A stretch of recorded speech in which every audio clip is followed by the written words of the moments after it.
Hi, folks. This is Bill, and I'm here today to show how can you use Zoe on the Master the Mainframe contest.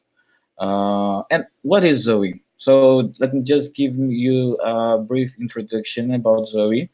So Zoe is made up on three components: Zoe application framework, that's a web interface where you can interact with your LPAR, having access to a lot of plugins that are coming available, uh, access your TSO and whatever other application you want to have inside of it, and API mediation layer. Another component that is working like a gateway for your APIs inside of the mainframe, and the Zowe CLI. That's what I'm going to show you right now, and that's is what gonna be available on your on the master the mainframe for you to use. In my opinion, the best thing on the Zoe CLI is that you can have all the applications you are used to. So you are going to use your terminal. You can integrate commands and have access to terminal commands. You can use VS Code. I will show here how to use the VS Code, and I think that will be really helpful on the part 3 of the challenge. I have also uploaded a video here on my channel. If you come here to the playlists under MTM 2019, you're gonna find a video showing how to use the Zoe CLI and the VS Code under the challenge number 6 of part 3. That's really helpful, mainly when we are handling some programming languages inside of our parse. So how do we get access to the Zoe CLI inside of the MTM? If you come to the main page of Master the Mainframe, you scroll down, and at the bottom of the page, you have here join our Slack group. Once you click here, you're gonna receive a page, you're gonna be redirected to a page where you can get access to the Slack. I'm already inside of the Slack. And if you go to your sidebar, you have here the section apps. Under the apps, you can find for Z. Z is a bot that's all the time available for all of you to reset your password or to do or to connect with the Zoe. That's the case here. If you say something for Z, that will let him know that you are willing to have access to the Zoe. You can it will connect your ID immediately with what is needed, ZOSMF. So ZOSMF is an application, is a component of the ZOS that is running on the LPAR and opens some APIs for you to use and interact with your LPAR. So can you connect my ID to Zoe Z9999? So this is just an example. I'm passing already the ID. If I won't pass, it will ask for. So at this moment, my ID is connected to the profiles of ZOSMF, so I'm able to use the Zoe CLI together with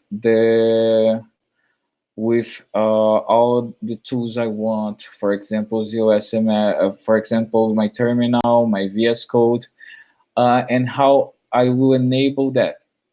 So you need to open your terminal, the one you're already using, and you need to have installed Zoe. How can you get that? So if you come here to download, you have the Zoe component, the Zoe command line interface. So once you have it, you can start using the Zoe commands. And here, the Zoe command, I'm using the Zoe profiles to create a ZOSMF profile. Here is the name, can be any name that you want, just to identify that this profile will be used on the master the mainframe. This is the address of our LPAR, and this is the port that we are going to connect your user ID, your password, and also this reject and authorize it. This is something that we need to have here right now to let us connect. So once you press enter, you're gonna have your profile created.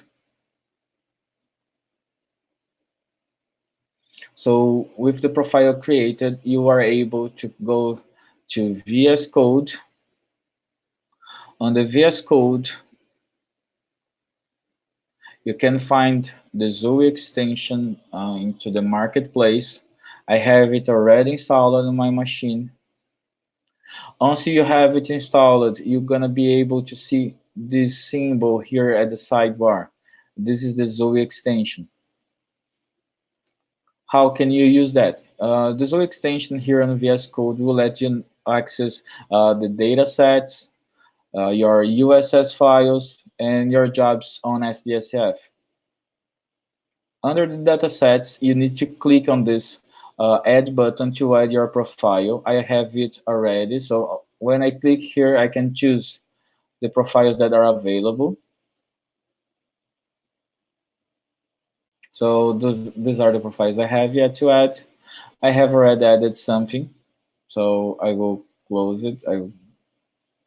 And how do I access my data set? When I click here on this button, just click here just to close that. When I click here on this button, it will open for me a list. So here I have all the history I have already searched by.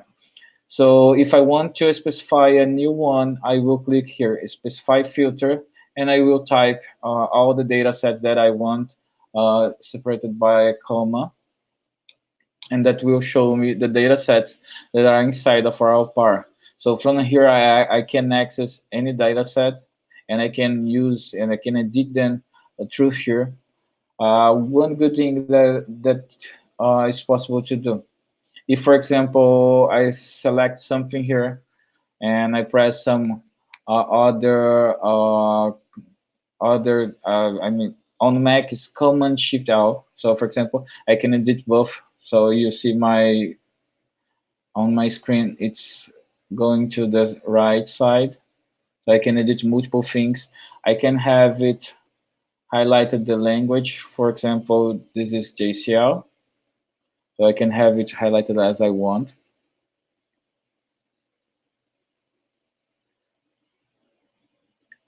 Also, I can see the jobs on the SDSF.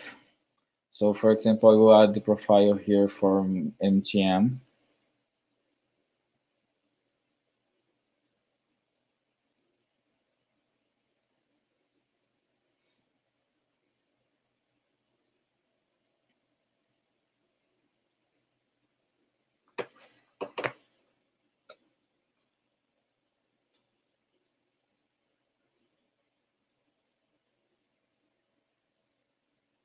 So here I have my ID inside of the SDSF. I can access the content that are available on the spool. I'm having a bit of delay because of my streaming program. So I can change what I want to search. For example, if I right click here, I can set the job prefix. For example, ISO asterisk. And I can set the owner to asterisk. So I have access now to see the output of these tasks. This is useful when you are submitting your jobs from the challenges. So you can see here what are the errors. You can investigate to find everything that you need to complete the challenges. Also, if you right click, for example, on your JCL here that is on the LPAR and click submit job, you are going to submit that to execute.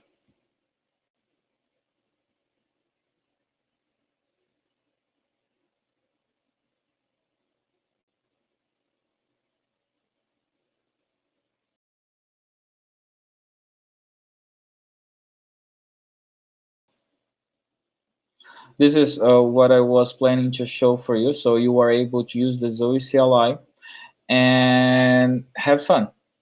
If you, for example, would like to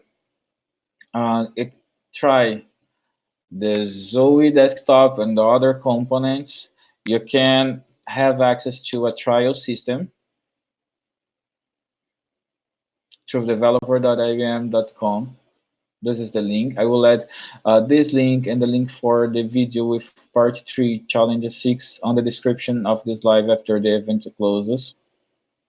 So here you are going to handle some APIs inside of a trial environment that will be provided in 1-2 hours after you make your subscription. And that will be available for 3